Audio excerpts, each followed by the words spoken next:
Wala nang maraming paligoy-ligoy pa, diretso sa punto na. Maiksi lang ang komentaryo, pero diretso sa punto. Maraming kuro-kuro, may tiwali, may totoo. Dito, sa puntong diretso tayo. Punto, diretso. Napanood ko yung interview kay dating Senador Sonny Trillanes. Mahaba-haba yung interview sa kanya. Pero may importanteng sinabi si dating Senador Sonny Trillanes doon. Tungkol ito doon sa isinampang kaso na plunder, malversation, graft, betrayal of public trust laban kay Sara Duterte, ombudsman. Di ba sinampahan na si Sara ng kaso sa ombudsman ng mga civil society? Hindi lang si Sara yon, may 15 pang iba. Itong 15 iba, ito yung mga officials niya sa DepEd at sa OBP. Nung siya ang DepEd Secretary, at nung Vice President siya, ito yung kanyang mga tauhan. Nang nabigyan ng confidential funds ang DepEd at ang OBP, ito yung mga naging kasabwat niya, di umano. Ha? Ang iba dyan, sila yung nag-encash ng cheque, o ang iba dyan, sila yung accountant, ang iba dyan, sila yung nag-liquidate, ang iba dyan, sila yung humawak ng milyones na yan. Kaya, sangkot sila dyan sa mga anomalya sa confidential funds. Si Sara, kinasuhan kasi siyempre talaga yung pinaka-promotor dyan. Plunder, bribery, graft, malversation. Pero yung 15, co-accused ni Sara yon. Yung 15. Ang mga pinakakilala dyan, yung kanyang chief of staff, si Attorney Zuleika Lopez. Di ba? Yung umiyak nung na high blood. Ano yon, dinikitan, kumbaga talagang concern na concern si Sara. Maraming ang naintriga doon na mayroon bang relasyon itong si Sara? Saka yun si Zuleika. Anyway, ibang issue yan. Mayroon din doon yung mag-asawa, yung mag-asawang Fajarda. Mga galing yan na Davao, mga trusted na yan ni Sara sa Davao. Alam na ang operations nila Sara sa Davao. Binitbit niya nang mapunta siya sa national, maging Vice President at DepEd Secretary. Mayroon din diyan yung dalawang military officers, si Colonel Nolasco at si Colonel Chica. Yan yung mga commanders ng kanyang Vice Presidential Security Group. Na-involved din yan. Kasi pagkaka-encash ng cheque sa land bank, nila Fajarda, nila Acosta, binibigay kay La Chica o kay Nolasco. Yung duffel bags ng pera, milyon-milyon. 33 million, 35 million. Yan yung kanilang involvement doon. Ngayon, sabi ni dating Senador Sonny Trillanes, kapag gumulong na ang kasong ito sa ombudsman, nag-imbestiga na ang ombudsman, preliminary investigation, papadalhan niyang makopya ng complaint affidavit at ng mga supporting documents, itong mga respondents na ito, itong mga correspondents, tawag pa kasi dyan, respondents Hindi pa naman accused kasi hindi pa naman nakafile sa korte. Ombudsman pa lang yan. So yung mga correspondents na yan ni Sara Duterte, papadalan yan, pagpapaliwanagin sila ng involvement nila. O syempre magdidepensa sila ng sarili nila.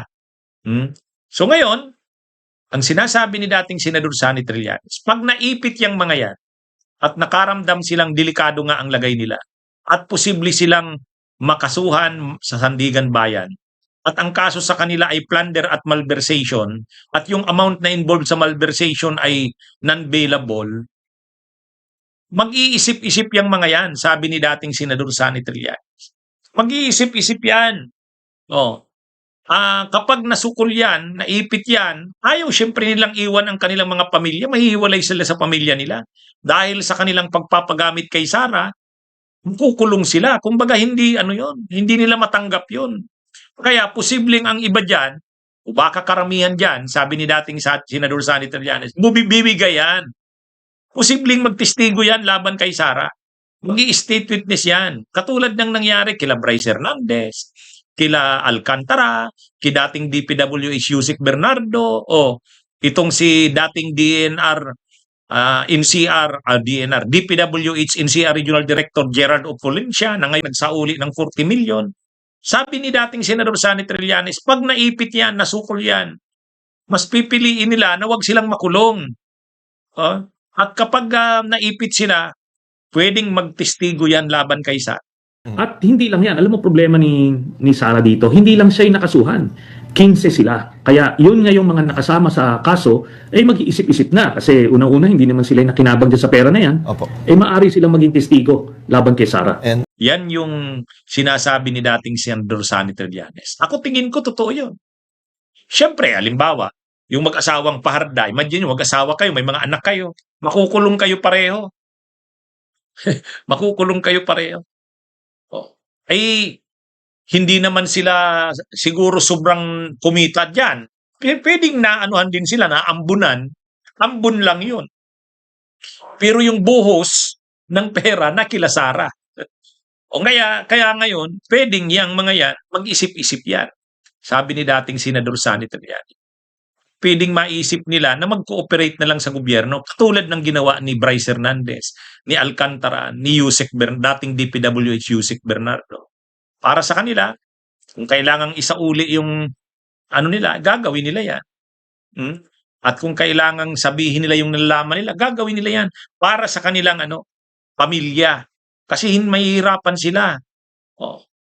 Kumbaga, hindi naman talaga sila nanginabang ng todo dyan, hindi tulad nila Sara.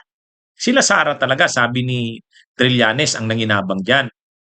Nagpagamit lang naman yung mga tao na yun. Tao na yan ni Sara, nasa Davao pa. At hanggang dun sa OBP at DepEd, mga tao niya. Pero, ang loyalty niyan, mag-iiba yan kapag nakaranas na ng hirap. Kapag nakaranas na sila ng grabe ang pinagdadaanan nila, maiipit na sila. At mangyayari yan pagpasok ng 2026. Kaya sabi ni dating Senador Sonny Trillanes, abangan nyo. Pag nagsimula na ang investigasyon ng ombudsman dyan at sampahan na sila ng kaso sa Sandigan Bayan, mai-issuehan ni sila ng arrest warrants at makukulong sila, mag-iisip na yan. Mag-iisip-isip na yan yung mga yan. Alam din ni Sara yan. Alam din ni Sara yan, sabi ni dating Senador Sonny Trillanes. Kaya, parang katulad din yan ni Yusek, dating DPWH Yusek Bernardo. Malapit siya sa mga estrada.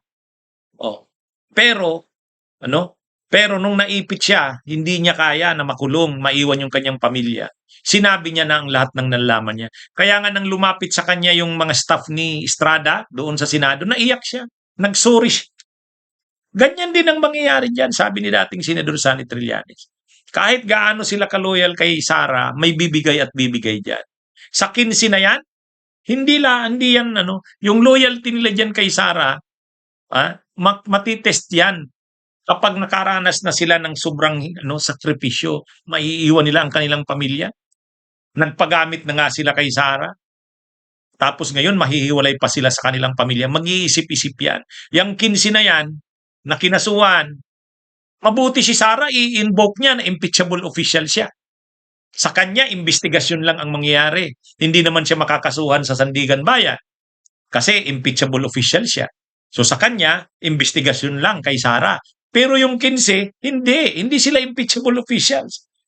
Makakasuhan sila, mai-issuehan sila ng arrest warrants, maaaresto sila, makukulong sila, at non-bailable ang mga kaso nila. Kaya mag-iisip-isip yan.